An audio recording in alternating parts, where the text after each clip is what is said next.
You're going to hear from a couple of student leaders today, but throughout the course of the year, we're going to bring our friends from our various student self-governance organizations, Judicial Honor, Student Council, to our meetings because we want to hear from them and we want to let them know that we're encouraged about our partnership with them.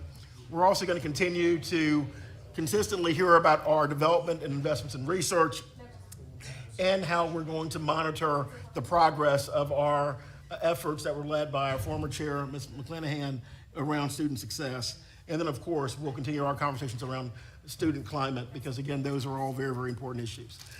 So today, we have on the agenda the renaming and the change of purpose of 2 endowed professorships, the establishment of 5 new endowed professorships, the approval of the naming at the Darden School, and a housekeeping item related to the new department in the School of Medicine. We will hear from Vice President for Research Lori McCann, Professor Phil Potter, and 2 fourth-year students, A.J. Laurenti, did I say that right? And Rebecca Fitch. So with that, I will turn it over to Provost Baucom. Thank you, Mr. Brown. As our chair mentioned, we have 3 consent agenda items this afternoon. Materials are in your books, almost evening, still afternoon. Materials on our books. We'll move through the consent agenda items and the action items quickly. The first of the consent agenda items renames and repurposes a professorship associated with the School of Medicine at the request of the donors. The Nina and Ken Botsford Bicentennial Professorship in Neurodegenerative Diseases was established by the board last December.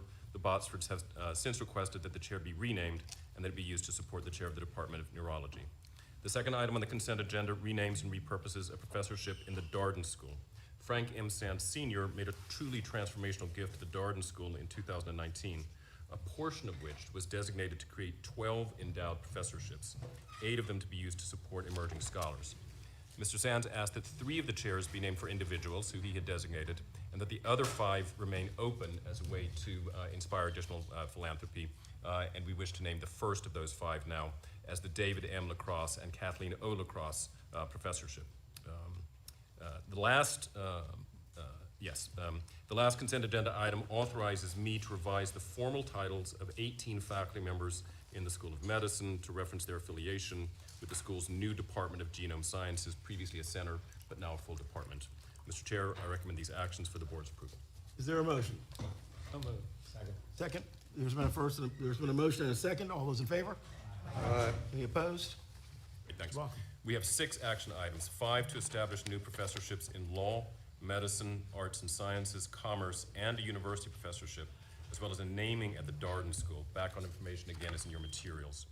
The 5 professorships are these: the Risa Goluboff Distinguished Professorship in Law, the David Goodman Family Bicentennial Professorship in Nanomedicine in the School of Medicine, the Kapnick Foundation Professorship in Creative Writing in the college, the Richard D. Wood Bicentennial Professorship in the McIntyre School, and the 5th is the LaCross Artificial Intelligence in Business University Professorship. Mr. Chair, I recommend these 5 resolutions for the board's approval. Is there a motion? So moved. Second. Second. All in favor? Aye. Any opposed? Motion carries. The final action item that I present for the board's approval is for the naming of the David and Kathleen LaCross Institute for Ethical Artificial Intelligence in Business at the Darden School. As I mentioned previously, David and Kathleen LaCross are exceptionally generous supporters of the university. Mr. LaCross earned a B.A. in accounting from the McIntyre School of Commerce in 1974 and an M.B.A. from the Darden School in 1978. Mrs. LaCross earned a B.A. in psychology from the college in 1976. Together, Mr. and Mrs. LaCross made a remarkably generous gift to the Darden School in 2022. 1 year later, they expanded their commitment, making their gift the largest in Darden's history and among the largest ever given to the university. Mr. LaCross has been interested in artificial intelligence for decades, and the LaCrosses designated their gift to fund research and instruction in artificial intelligence, its ethical implications for management, and the challenges and opportunities AI presents for business and society and human well-being. Mr. Chair, it is my honor to recommend that the board approves the resolution naming the David and Kathleen LaCross Institute for Ethical Artificial Intelligence in Business. So we'll entertain a motion. So moved. Moved and seconded. All in favor? Aye. Any opposed? Seeing none? Carries. Okay, thanks. So, Mr. Chair, I'll try to keep my remarks relatively brief. I thought what I'd do is provide a few updates on a couple of items and an overview of some key priority areas for the year. I will try to keep my remarks brief.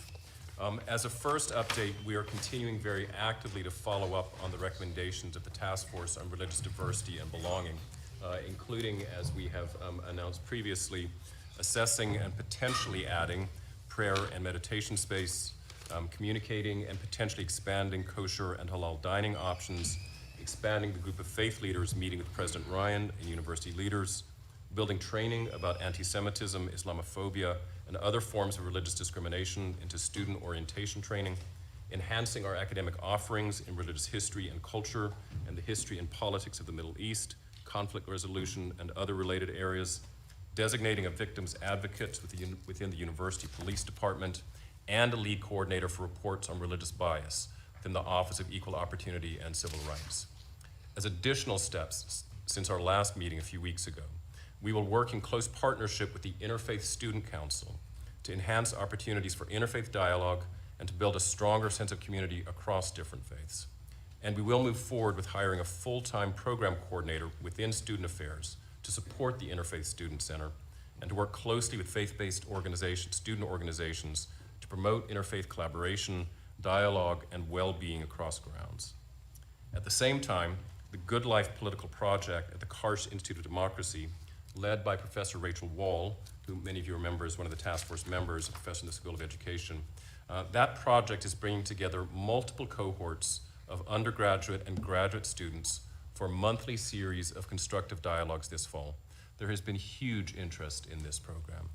More than 300 students representing a variety of majors across all undergraduate years and graduate and professional schools will participate this fall as the inaugural cohort of Student Dialogue Fellows. They have a broad range of self-identified beliefs, social and political views, and backgrounds. They'll be meeting every 3 or 4 weeks across the course of the fall in groups of 8 to 10 students getting together over a meal to talk, exchange ideas, learn together how to engage in really complex and difficult conversations with one another, and we are very grateful to Professor Wall for leading that project and the Karsh Institute for hosting it. Finally, on this important matter, we are expecting to see the results of last spring's, spring of 24's, this spring of 2024's National Undergraduate CIRU survey, the survey that includes questions that allows students to talk about their experience of religious respect and religious belonging. That data will be coming this fall, and we will be following up on that. We are also developing a plan to survey faculty, staff, and graduate students about their experiences on a regular basis. I will continue to return to these matters with Mr. Brown as chair of this committee in ongoing meetings over the course of the fall, and so we commit to doing that. On other undergraduate fronts, thanks to all of you for your deep interest over recent years, actually over a decade or more, on our undergraduate advising initiatives. I'm pleased to announce that the college this year is launching a comprehensive revision of its advising, which encompasses the creation of a new cohort of dedicated pre-major advisors for every first and second year student in the college, beginning with the first years. We are also introducing a new higher education gold standard advising software tool for all undergraduates that will help them facilitate advising in their academic studies, in student affairs, as they think about internships and a range of other advising pieces. As you know, the question of the use of standardized tests in college admissions is something which our peer institutions around the country are engaging, as are we. To that end, we have charged a group of faculty from our economics department whose research expertise is in higher education to advise us on whether to return to requiring standardized tests in our admission processes, along with studying a broader set of factors that can help us in recruiting and admitting extraordinary students who will flourish at the university. They are actively at work now, gathering data to inform our actions, and I will keep you updated and report back on that work. I anticipate, I hope, by the end of this semester for us to be able to do so. As we continue to consider how to recruit and support our future incoming classes, we always and continue to focus on expanding opportunities for our current students. 2 pieces that I wanted to mention on that front. One is, and this is very apposite to the wonderful conversation that we just had with the Stevenson family about the gift that they are providing. an opportunity to try to increase internship opportunities for all of our students. This is one of President Ryan's highest priorities, that all students should have access to an opportunity to pursue an internship while they're at the university, and simultaneously to expand our public service pathways program. You'll hear about more about that in just a moment. I'll close with a few faculty priorities for the year. As always, one of my highest priorities as provost is to work with our deans, our departments, all of our faculty leaders to recruit, to retain, and to support world-leading, and we do mean world-leading faculty. That's our standard. That's who we are, world-leading faculty. One initiative in that regard this year is that across the schools and with the support of my office, we'll be launching a cluster of hires for scholars working in artificial intelligence. So each of the schools has particular interests in this area, and I will also be supporting 10 new positions through my office.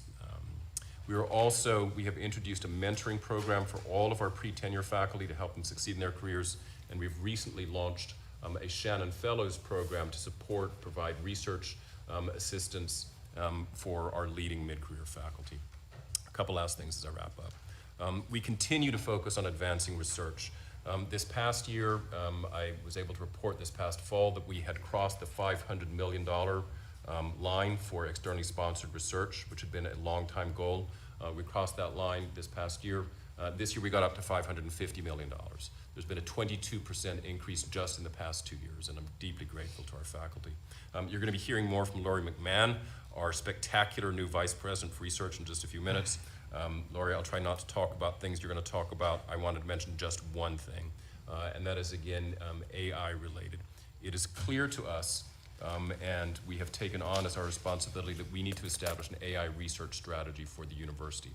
We've made major commitments over recent years in investing in research computing, and we now need to build on those investments and others that we have made with the generous support of donors, the direction, the leadership of the university, President Ryan, and entities such as the LaCross Institute that we just mentioned, that you just established, the Democracy and Technology Exchange and the Karsh Institute of Democracy, which focuses on bringing together government leaders, industry leaders, and academics in the fields of AI to think about the future of artificial intelligence, a remarkable school of data science, and I hope you know, and if not, let me just tell you and assure you that case that we have one of the nation's leading departments of computer science in our schools of engineering. We want to build on those strengths. There's more work to do, but we have gotten to this point that we want to focus our research efforts on the question of responsible artificial intelligence. How do we think about the future of artificial intelligence responsibly? And we have identified 5 areas of strength that we want to build on. And these are real strengths that exist in the university. Artificial intelligence and healthcare, and how we think about the future of healthcare in relationship to the advances and possibilities of artificial intelligence. Artificial intelligence in business, how we think about the future of business practices. Artificial intelligence in education. Our School of Education has really remarkable leaders in thinking about advances in precision AI. One of our colleagues in the room, new board member Michael Kennedy, is representative of that. Artificial intelligence in the future of democracy, both the affordances for greater, more open democratic processes and the risks that democracy faces in a moment of artificial intelligence, while continuing to invest in fundamental AI technology and research. And the last thing I want to mention before turning to our presenters is to let you know that we are continuing to move forward with another of the President's primary initiatives, which is a pan-university entrepreneurship initiative for the university as a whole. We will be moving forward on that initiative under the banner of UVA Innovates. We'll have a chance to talk about that at more length in a future board meeting. That project includes recruiting the Tadler University professor in entrepreneurship, who'll be playing a role in advising me and the president and our deans on this project. We're about to open an undergraduate student entrepreneurship hacking style space called The Foundry on Ellingwood Avenue. That will open in early October. We're about to launch a series of new services for faculty who are interested in research commercialization, entrepreneurship, and we'll be partnering with our licensing and venture group on that initiative. And I do want to express my deep thanks to Darden Professor Michael Lennox, who's been serving as special advisor to me on entrepreneurship and working with the deans on that project. That's a lot. I went through it fast. Mr. Chair, that concludes my remarks. Mr. Chair, Yes. quick question for the provost. As you're aware, the Wall Street Journal came out with their listing of universities and ranked Princeton #1. Yeah. And a lot of the thought behind that were two different ideas. One is that they provide an entrepreneurship basis for internship for any student there, and then they also provide a $3,000 stipend per student for entrepreneurial ideas, which I guess is kind of a gift plus maybe a grant. Obviously, that's not in our possibility. They only have 6,000 students, but do we have any similar programs where we're guaranteeing grants to our students for entrepreneurial ideas? Guaranteeing grants for entrepreneurial ideas, no. I don't think that that's a funded possibility. We are supporting a range of activities where students can participate, but in terms of actually having kind of a seed fund, there are small little pieces of funding, but there's nothing comprehensive. And I appreciate you raising that, because I think there are two pieces in that, Dr. Long, that you talk about. One is about a culture and an environment and a kind of a habit of encouraging our students, our graduate students, our faculty, and supporting them as they think about the relationship between either, say, discovery in a laboratory or the advance of a public policy initiative, right? That full span, to think that this is a place where students and faculty and graduate students, but really the undergraduate students, they're already beginning to create, and that they're beginning to create more than knowledge. They're beginning to create ideas that should come into the market of our common lives. And that, I think, is the core of this initiative overall. Again, Mr. Manning, I think the Biotechnology Institute is a kind of a key piece of that, is saying this needs to be part just of our bloodstream. It needs to be part of our ethos. And that's what we're trying to do. And then in terms of providing support for that, we don't have a dedicated fund, Mr. Llewellyn. You're in the room. But the gift that the Stevenson family gave and that was announced today, I think, is a wonderful blend of those two, right? Support access, and access then provides opportunities for students for that experiential learning, internship, being in an industry, being in a nonprofit, depending on their field, being in a corporate sector. That's something that we want to do. And so we have very high aspirations for this, and it's a matter of, and we've got a lot of pieces. We've got to find a way to pull the pieces together. So I'll pause on that, because I know that there's I want to make sure that there's time for presenters and answer any questions, Yeah. but thank you, terrific question.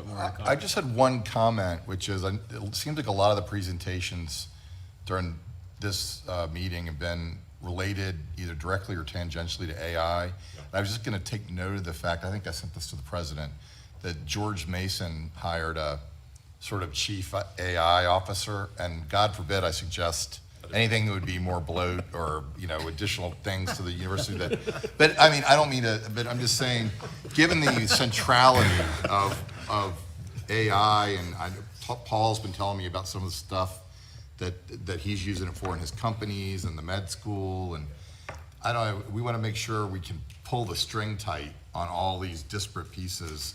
And I'm not suggesting we hire someone, but I took note of that. They said in their press release it was the first one in the country or something like that. But if you had a real guru of AI who really understood it way beyond the capacity of someone like me to understand how it fits together, I took note of it. I'm just marking that and making note of it. Mr. Wetmore, thank you. I will note that, and I agree that we should not commit to hiring another staff person, right. But I also agree that we need to find a way to really think about how to integrate our efforts in the research domain, in the teaching domain, and in the university operations domain. Those are the three that we've really thought about, like those three areas, how they're coordinated. Maybe we should wait till we can hire a robot for that. Yeah. There you go. Mr. Conco, could I have you take one more question? Yes, Mr. Conco. Yeah, there are two basic forms of universities in the U.S. The first is the form represented by MIT, Stanford, Carnegie Mellon, where intellectual property, entrepreneurship, and tech transfer from faculty is associated with a 5% charge. That anything that anyone from those institutions invents, creates, or spin-offs, the universities take is 5%. And then you have the rest of them, which largely fall in between 70 and 80%. The university takes 70 to 80% of what the faculty invent. And then the irony in all of that is the 5% from MIT radically dwarfs the 80% that peer institutions take. So what is the university's perspective on that?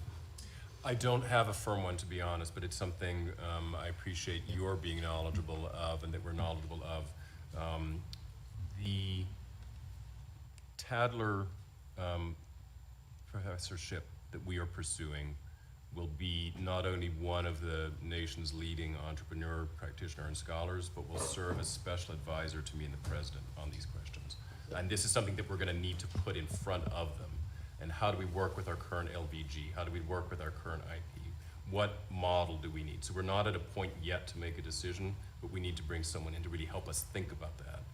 And I think without committing to any changes in particular numbers, this is a matter of really saying, as an institution, this is something that we want to recruit faculty and students who believe that they can come, they can discover, they can bring their ideas into the marketplace of markets, marketplace of governance, right, marketplace of society, and that's a big charge for us to think So about. just I don't have a firm to accelerate, conclusion. Yeah. one of the agenda items that we've talked about for this committee, either in the December meeting or the March meeting, is a discussion around our tech transfer strategy, our how do we commercialize IP.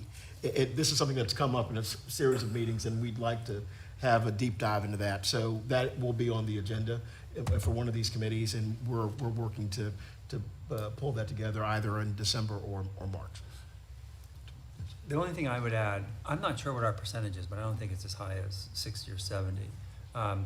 But my view is we should be closer to Stanford and MIT, in part because of a conversation I had with president of Stanford. He was there for 20 years. I'm blanking on his name. Say yes? Yeah, John Hennessy. This is before I started the job, and I went to him for advice, and he talked about this very issue. And he said, we are thinking long term, and our bet is we're far better off if the person who is entrepreneurial at Stanford ends up being super successful. We're going to likely benefit from their generosity down the road than if they feel like when they were at Stanford they were nickeled and dimed about intellectual property. And he had a really good example to use, which was Google. It was what, Jim? Google. Yeah. Pretty good example. Pretty good example. We'll turn to our speakers. That's great. Yeah, so Lori, can you come to the table? We're going to begin with just a brief chance for our new Vice President for Research, Lori McMahon, to introduce herself and share her early impressions. You've got her bio here. It's remarkable. She was the Vice President for Research at the Medical University of South Carolina. Immediately prior to joining us. Before that, she was at the University of Alabama at Birmingham for many years. That is a success story of really exploding sponsored research. She also led UAB's comprehensive university-wide neuroscience center. She's one of the nation's leading neuroscientists. She's been continuously funded by the NIH. And Lori, we are thrilled that you're here, and so we welcome any initial thoughts you have. You are about 3 months in.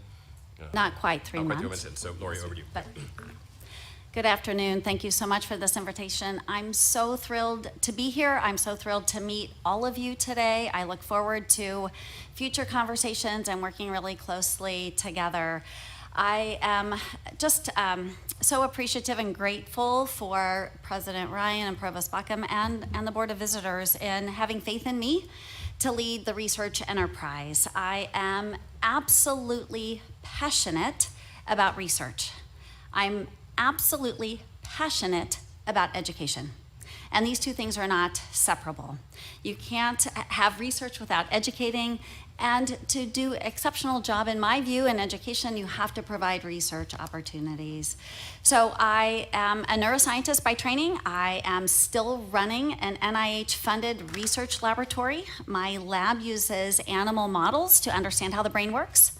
We study circuits in the hippocampus. That's a part of the brain that we all use every day, including right now, as we learn new things.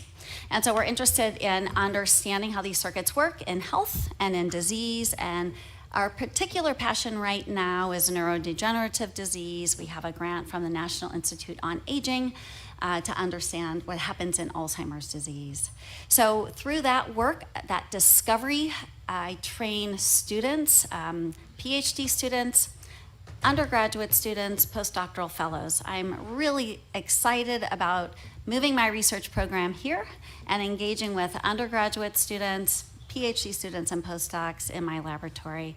From an education perspective, Ian had just mentioned that I was Dean of the Graduate School at the University of Alabama at Birmingham.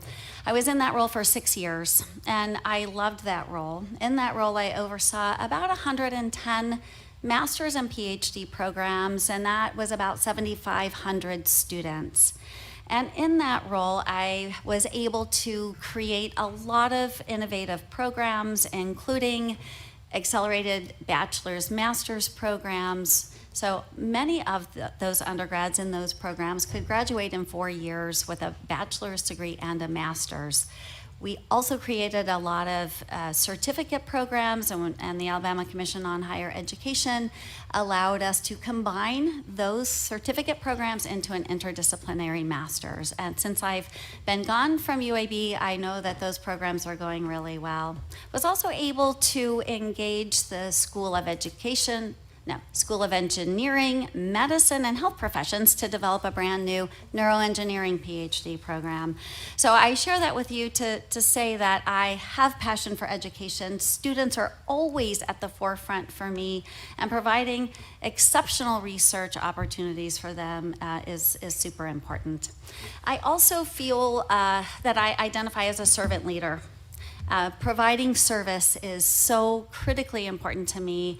And that's one of the reasons I was thrilled when I learned about this opportunity at UVA. So I had just moved to Medical University of South Carolina about 2 years before I learned about this opportunity here. And when I read the 2030 plan and listened to some of President Ryan's webinars, I was immediately thrilled about this opportunity. And it was really through a serendipitous interaction with a colleague here that I ran into that alerted me that UVA was searching for a new vice president for research. So I'm thrilled to be here. UVA being synonymous with service resonates with me. And in the 2030 plan, it talks about an endless search for the truth, and at the level of education and research and healthcare, and that resonates with me tremendously. That's what research does. It's searching for the truth. Research is critically important. That's how we generate new knowledge. If we are going to have societal impact, and whatever that impact is, it occurs through research, through new knowledge generation that we can then implement into society. It's important to me that across grounds, everyone knows that I support their effort for research. So all disciplines, it's critical that we are leaders in knowledge generation.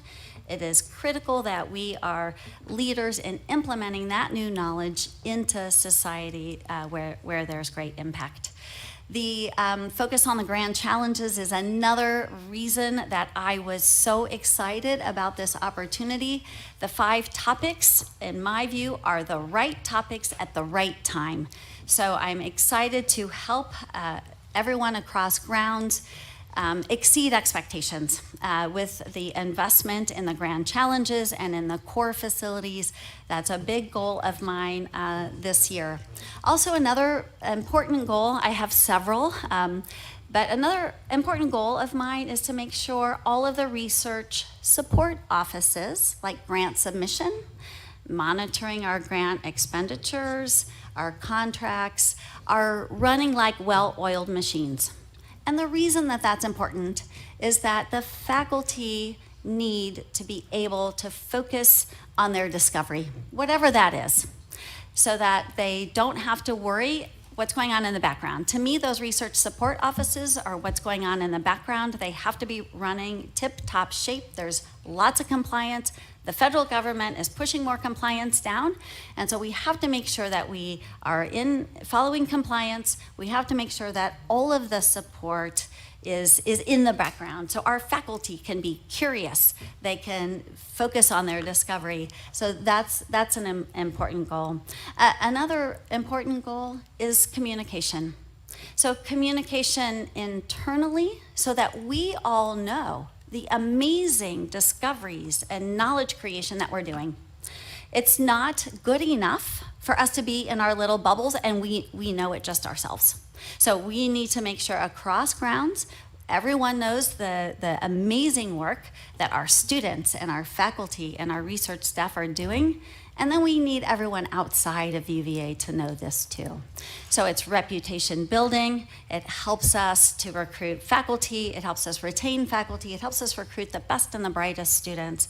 So a big focus on research communications is really, really critical. I want UVA to be the first place that students think about around the country to come to have a research experience. I want UVA to be the first place that new faculty, when they're looking for a faculty position, that they think of UVA first.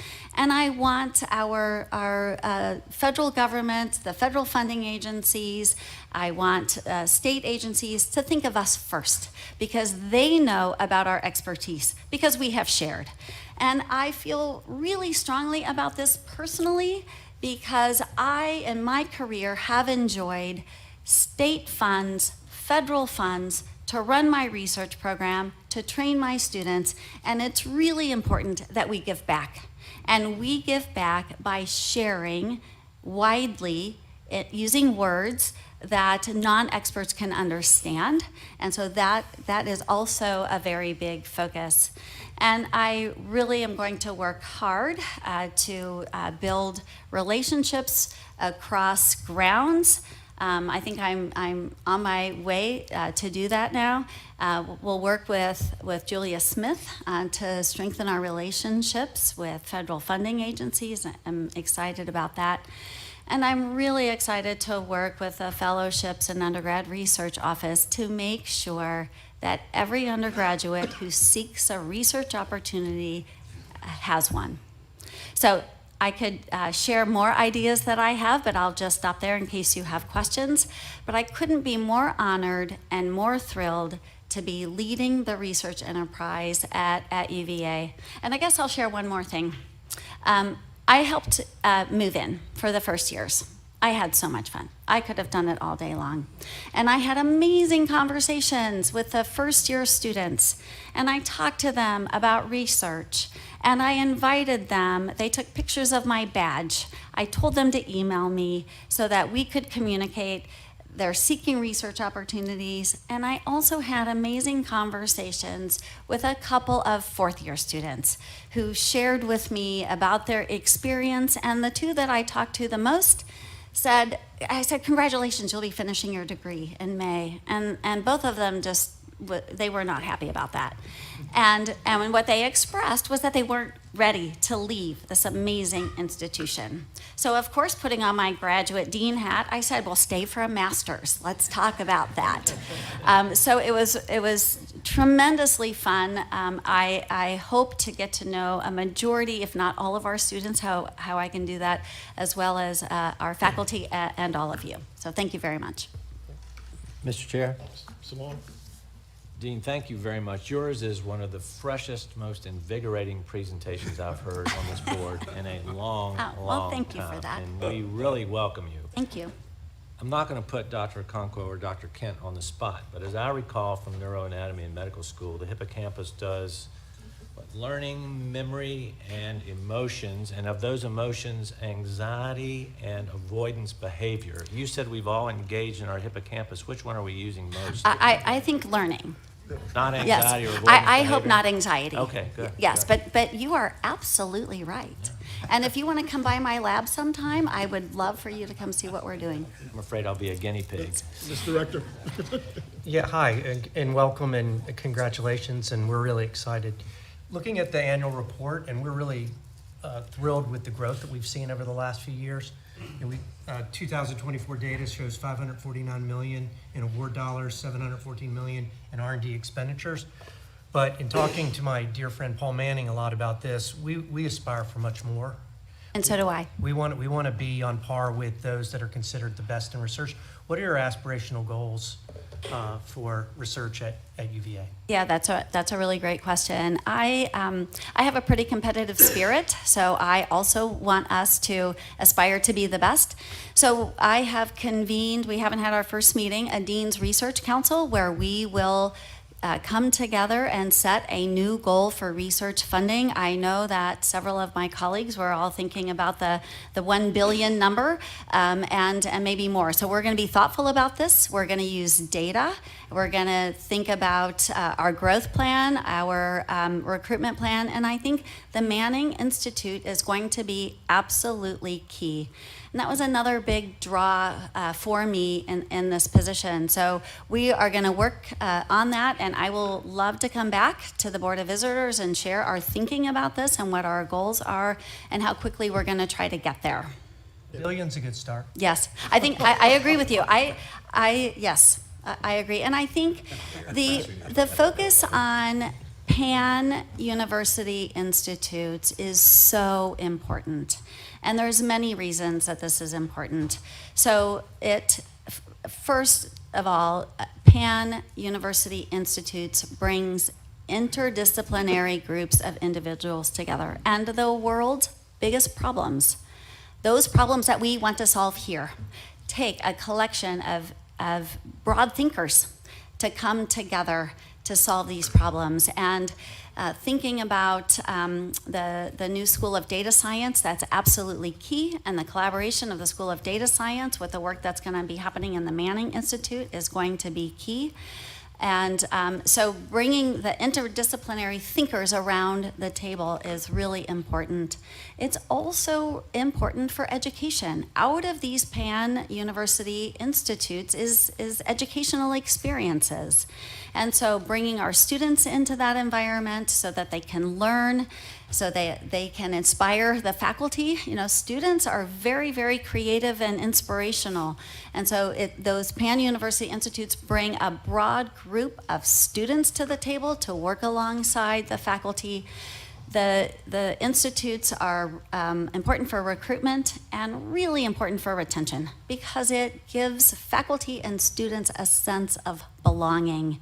And that is critical. And when people are together, magic happens. So to get to these aspirational research goals, leaning on those institutes are going to be critical. Great, thank you. Yes. Thank you, Lori. Thanks. We're thrilled. We're really Thank thrilled you. that you're here. Phil, can you come on up to the table?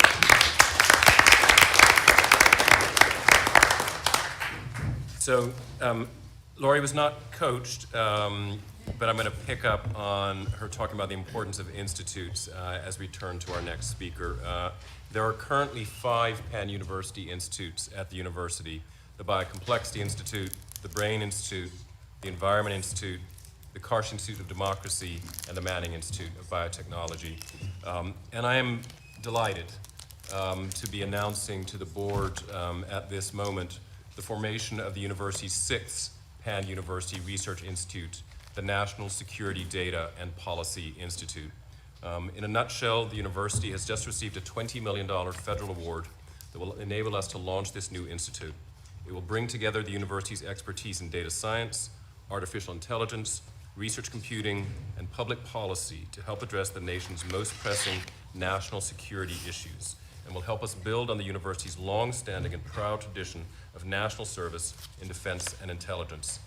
Professor Phil Potter, who is joining us, will lead the National Security Data and Policy Institute, and he's here to share more information about UVA's work in this area.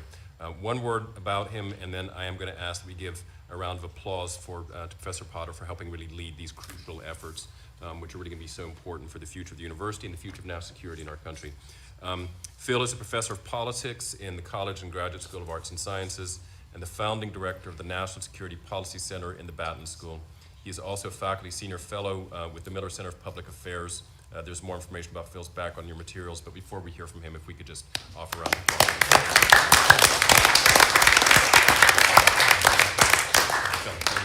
Thanks for the opportunity to present to all of you. Ian, thank you for that tremendous introduction. What Ian was not able to tell you is that I come from a family of spies.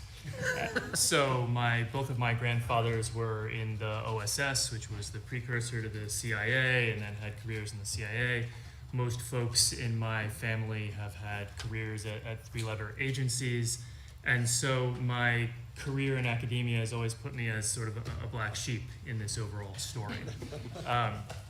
So perhaps I've been overcompensating a bit all along, but my work has always lived at the nexus of best academic research and policy application. So I write and teach students in U.S. foreign policy and national security, but I'm also a senior advisor for the Office of Secretary of Defense for Policy, an intelligence, university expert in the intelligence community, advise on war games for space policy, space comm, joint staff, folks like that.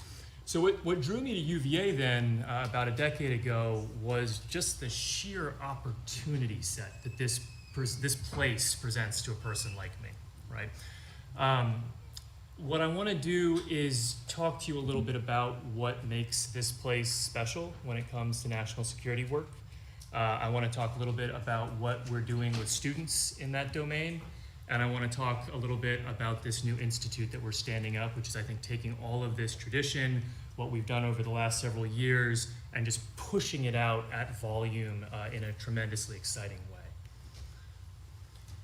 So in terms of investments, this place is a quiet research, training, and engagement powerhouse when it comes to this substantive domain.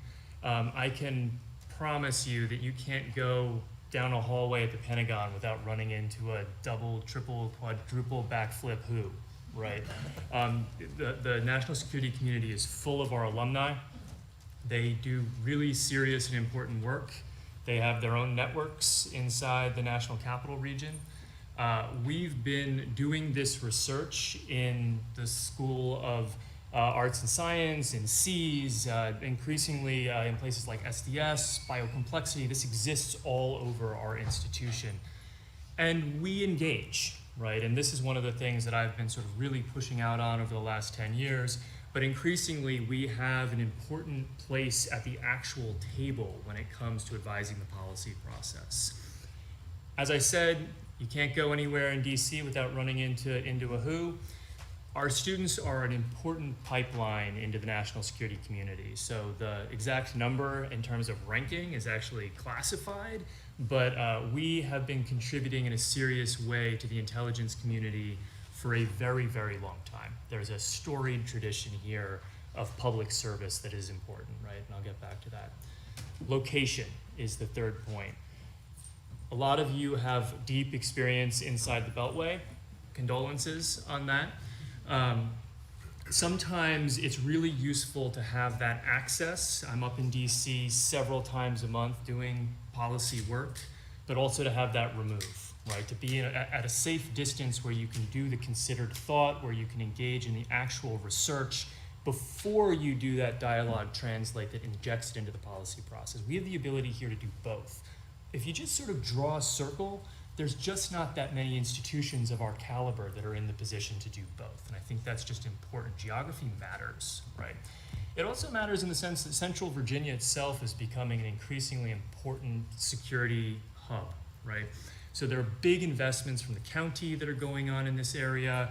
We sometimes forget about our friends at Ravenna Station, just up the street where the National Ground Intelligence Center lives, where the Defense Intelligence Agency has a major presence. We haven't been forgetting about them recently, right? We've been increasingly bringing them into the fold, and we're continuing to sort of push out in that direction in important ways. And then lastly, mission, right? We are a credible voice in these communities because we are seen as a place that values public service in an explicit way. And not only do we say that now, we've been doing it for a long time, right? And so this is an area where we have opportunities that maybe we lack in some other places because we have sort of this vested credibility with this community.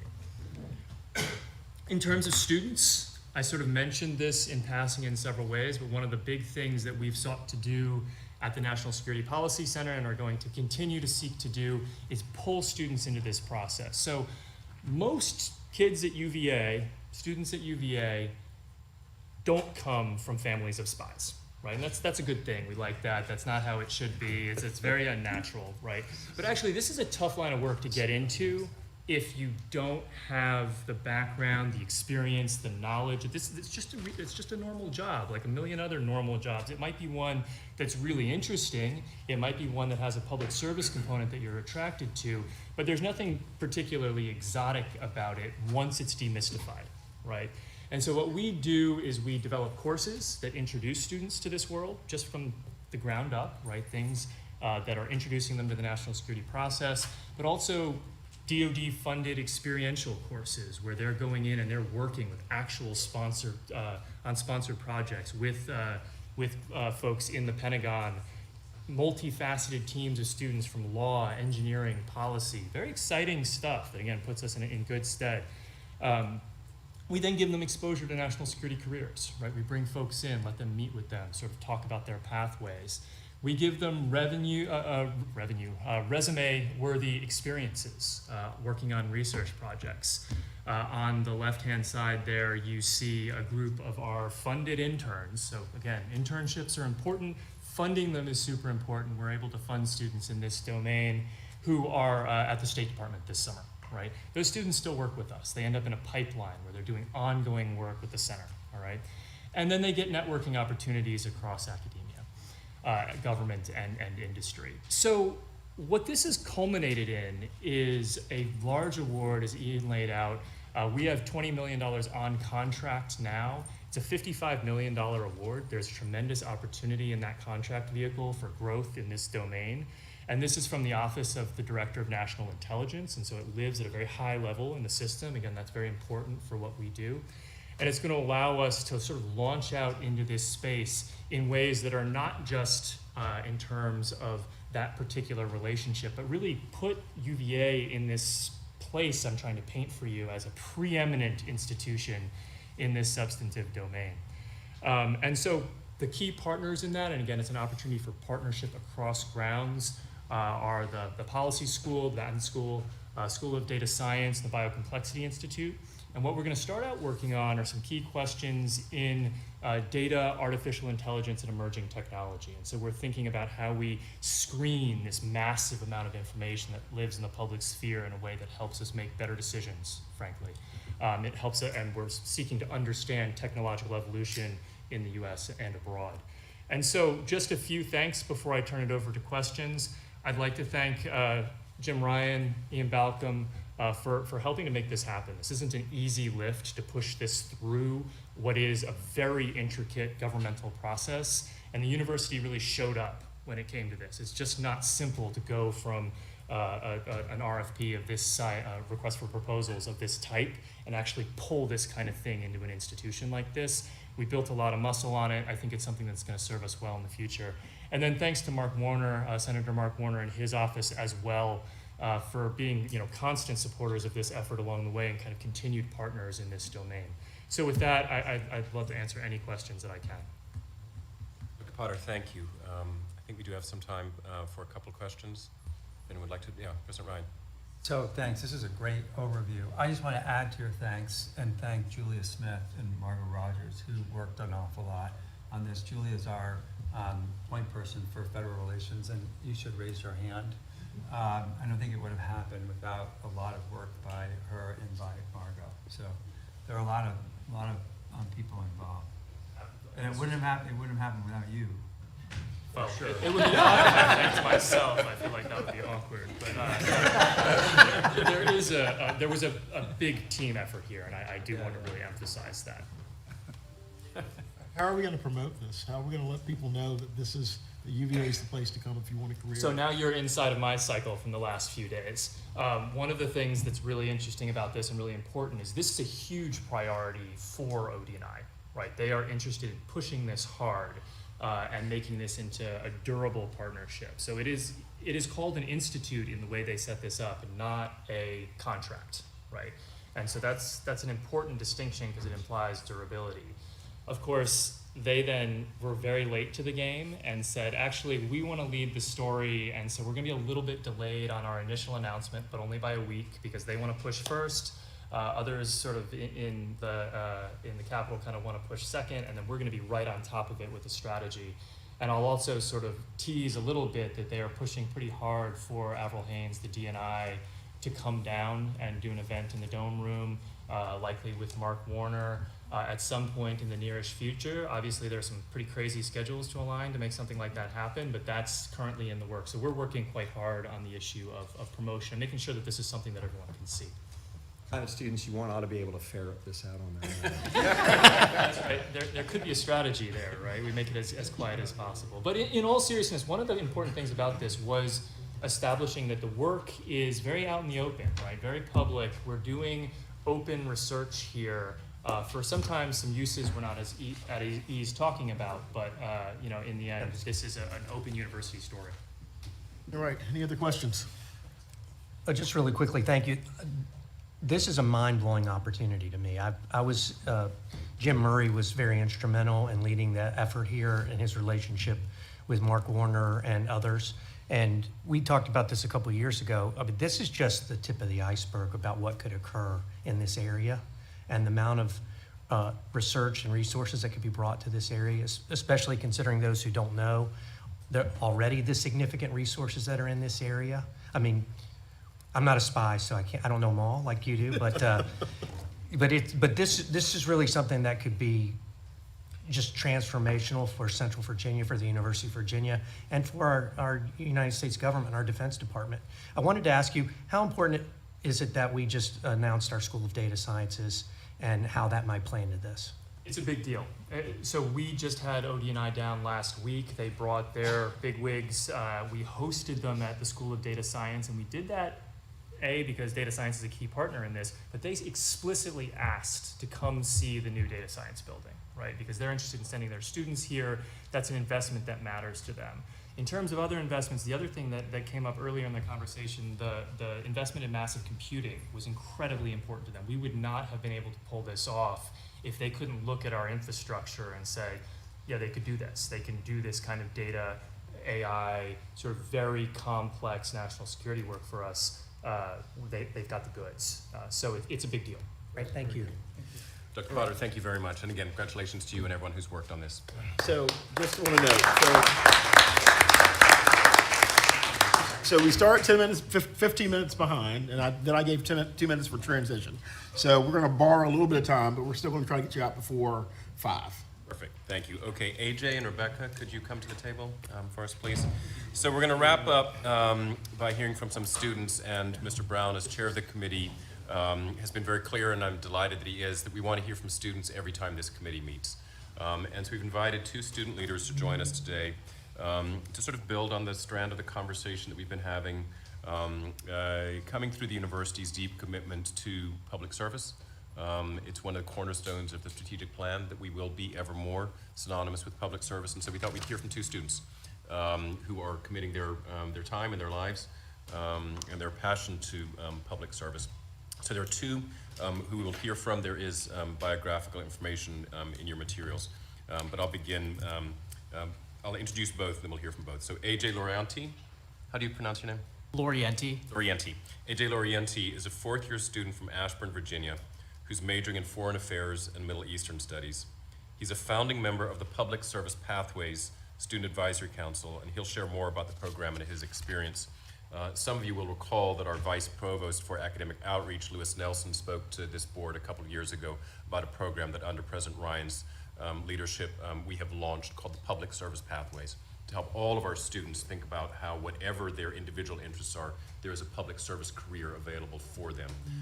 And AJ is one of the first students who has gone through that and is helping to lead that, and so he'll talk about that program in a moment. Our superb and truly remarkable and long-standing ROTC programs are clearly also anchor points of the universities and students at our universities' commitment to national service and to public service. And we are indebted to all of our students. We are profoundly indebted to the students in our ROTC programs. Cadet Rebecca Fitch is a 4th-year student from Charlottesville who's majoring in psychology while serving as the battalion commander for the UVA Army ROTC program and the Cadet Association president, and she'll be talking about her experience within ROTC at the university. So AJ will invite you to speak first, and then Rebecca will hear from both of them, and then have any questions. So AJ, over to you. Yeah. Good afternoon, everyone, and thank you so much for having us today. My name is AJ Lorienti, and as Provost Baucom said, I'm a fourth year in the college studying foreign affairs and Middle Eastern studies. I also serve as a member of the Public Service Pathways Student Advisory Council, or as we call it, the SAC. Before I get into my personal experience with the program, I'll say a few words about our core mission. A direct response to President Ryan's 2030 strategic plan, the Pathways program aims to promote public service as a lifelong commitment for our students. It fosters communities of service-minded individuals and curates existing opportunities across the university so students, no matter their personal or professional interests, can find their place to serve. The program fosters these communities through 7 thematic pathways that you can see on the screen for students to explore and eventually select from in their second year at the university. They are diplomacy and security, which I helped to lead on the SAC this year, education, global sustainability, justice, public arts, public health, and public interest technology. Regardless of pathway, students experience the program through curated Connect community building events, our democracy and public service course, numerous volunteer opportunities, advisor-guided reflection writing, and by planning for a future of public service beyond UVA. Now to speak a little bit about why I joined the Pathways Student Advisory Council over a year ago. I recognize that serving on the SAC was an unprecedented opportunity, not only because I could explore my own path as a public servant, but also because I knew the program was new and needed student input to grow and develop into a fully fledged program that was both responsive and attractive to the UVA student body. In other words, I joined the Student Advisory Council because it and the Pathways program as a whole embodies our university's core mission of promoting student governance and graduating citizen leaders.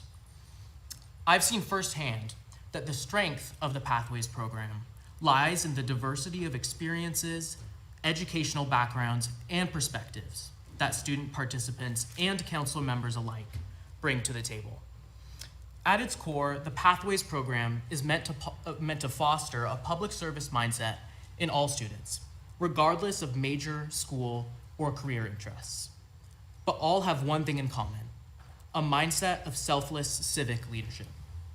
The Pathways program brings these students together, guides them towards relevant opportunities at the university, and prepares them for a life of service.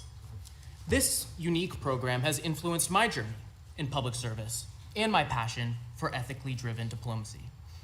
This past summer, I participated in the Iraqi Young Leaders Exchange Program, which the UVA Center for Politics hosts on grounds in partnership with the State Department. My experience on the Pathways Student Advisory Council, leading student orientations, and facilitating service workshops gave me the critical skills that I needed to serve in this capacity and engage in concrete U.S. diplomatic efforts. But my story is just one of many. The SAC provides a truly unprecedented opportunity for student governance here at UVA and in the Charlottesville community. Even more importantly, the council supports a program in which student participants aren't mere spectators, but engaged, ethically minded leaders in their own right. UVA's great and good mission truly sets this university apart on a national scale. The Pathways program plays an integral role to that end, cultivating the next generation of our nation's citizen leaders bound together by a drive to serve others. Thank you. And now I'll turn it over to my friend Rebecca to speak a little bit about her experience in UVA Army ROTC. Thank you, AJ. Good afternoon, everyone. Thank you all for having me. My name is Rebecca Fitch, and I'm a fourth year in the Cavalier Battalion. Outside of that, I'm a psychology student with a minor in health and well-being. Before getting started, I would also like to thank the Honorable Payne, the Honorable Harris, and Miss Rinker for your service, and anyone else here who may have served. So what it means to serve for us in the Cavalier Battalion is just a strong sense of purpose, and our purpose is to give back to the nation. And something wonderful about Cavalier Battalion is we all come from different walks of life, and we all have different strengths and different purposes, and we all have different reasons for why we want to serve.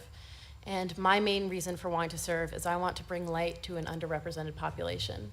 The military is very underrepresented when we talk about mental health and the medical fields. After this year, I am going to commission as a second lieutenant, hoping to go into the Medical Service Corps for the Army Reserves. On the civilian side, I want to become a psychologist and then one day transition into active duty as a clinical psychologist for the Army.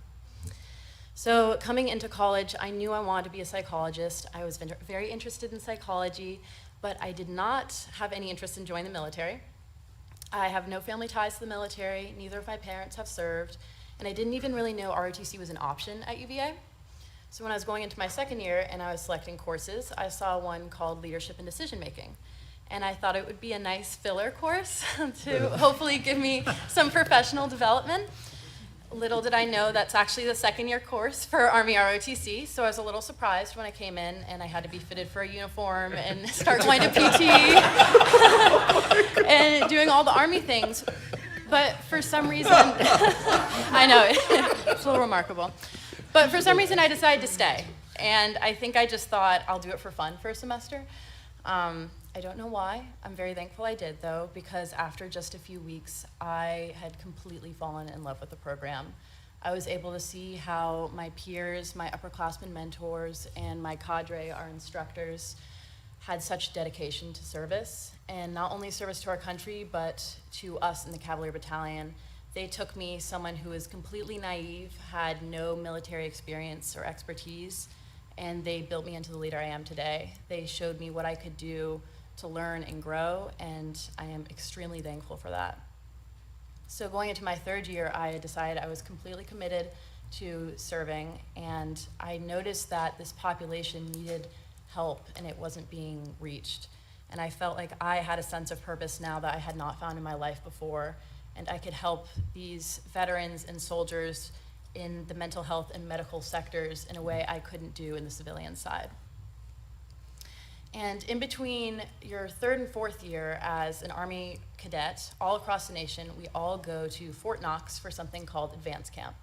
And that's sort of like boot camp, but for officers. And we are tested on things like shooting, land navigation, first aid, and we're also graded on our leadership skills.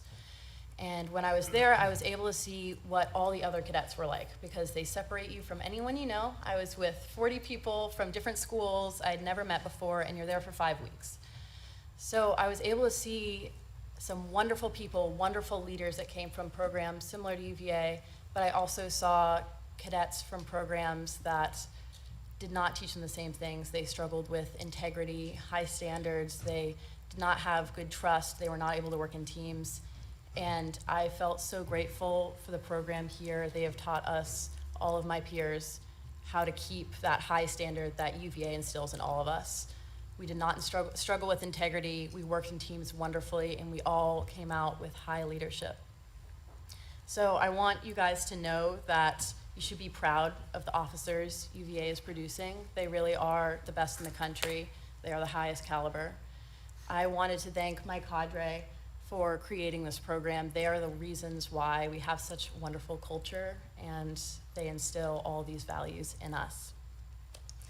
And I want to thank you to the board and President Ryan for inviting me here. I know Army ROTC is a small pocket of UVA, but it has completely changed my life, and it means the world to me, and I know it's the same way for many other cadets.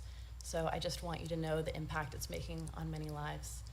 So thank you, and AJ and I are welcoming to any questions you may have. The questions.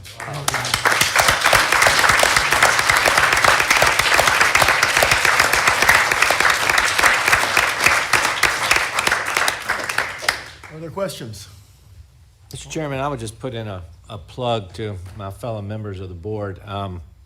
When I first went on this board in 2010 or whenever it was, someone encouraged me to come to the annual commissioning exercise, and the president has been going to that, I know, since he came, and it is such a moving, inspiring day over the course of final exercises weekend. I would really strongly encourage us, and perhaps, Madam Secretary, you could send a reminder out with the rector's approval for all of us to maybe put that on the agenda. It may come out anyway, but another reminder wouldn't hurt, because these young men and women are really, really remarkable. And thank you for what you're doing, and thank you for what you're doing. Not to undermine what you're doing, AJ, because SAC is very, very important. ROTC is a Are there other questions or comments? I just wanted. Those were two Yeah. very impressive presentations. This is a fairly daunting room to come in cold. Both killed it. Well Thank you. done. Thank you, appreciate it. Yeah, it's hard to believe it's been 39 years, but 39 years ago, I was battalion commander, so sitting in your exact role. What ROTC programs do we have here at UVA?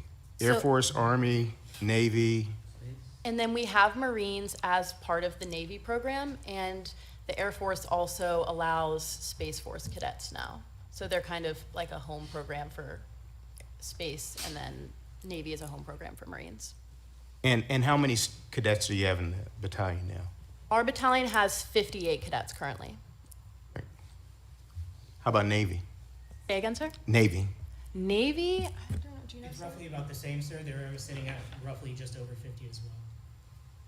You all get involved with the Sea Spark program with Coast Guard at all? Or you know anything about that? I cannot speak on that, sir, as I'm for the ROTC gathering, but I can figure out and forward that information to you, sir. I'm just curious. Thank you. Classified, Paul, he's a spy. If he tells you, you'll have to die. I was a military intelligence officer, so Maybe just one last question. So this is just remarkable, and thank you both. My brother was an ROTC, and it changed his life, changed my family's life, so thanks to that. And AJ, I was a politics major. I didn't know what I wanted to do when I was where you are, but we've heard from Rebecca about where she would hope to be serving. Just maybe a word from you of where you would imagine or hope you might want to be in 2 or 3 years. Yeah. Thank you for your question. I think my first step after this meeting is to immediately pull aside Professor Potter and make him my best friend. But after that very immediate goal, I'd say I'm casting a pretty wide net. I actually am in the process of applying to a Fulbright in Jordan right now. So that's maybe at the top of my list. But we have a National Security and Intelligence Week coming up next week, I believe, or the week after at UVA. So I will be very active in, finding job opportunities around that sector, absolutely. I can just close, we say this, and then you prove that it's true. That the students who come to this university are going to be the ones who lead the next generation of our national culture. And it's remarkable to see. Remarkable to see, so thank you. I feel like we're in good hands. Can I ask one question? AJ, how many students fourth years are in public service pathways, give or take? And then maybe you might know, or Louis might know, how many first years have signed up if they've had the opportunity to sign up already? Great question. I'll defer the second question over to Louis, but I will say that the Public Service Pathways program, because it's so new and so, unprecedented in in the nation, actually started the year after I joined UVA, right? So we have up to third year in the cohort right now. I'm part of the team that helped to co-create and build the program, but I'm unfortunately I just missed the cutoff for technical enrollment program. Yeah, we'll be graduating our first cohort of presidential public service scholars next May, not this coming May. And we have just over about 100 students so far pursuing the Pathways program in each year. So I'll just conclude on this. So AJ, Rebecca, thank you on behalf of the board for sharing your experiences and your inspiration. We say this all the time, that we're here for the students. And sometimes when we are involved in all of the complexity and management of the institution, it's nice to be reminded that we're still producing some of the best, if not the best students in the country, and that they will be the foundation of the next generation of leadership. So thank you for making yourself available to us, and that concludes our meeting. Thank you. Thank you.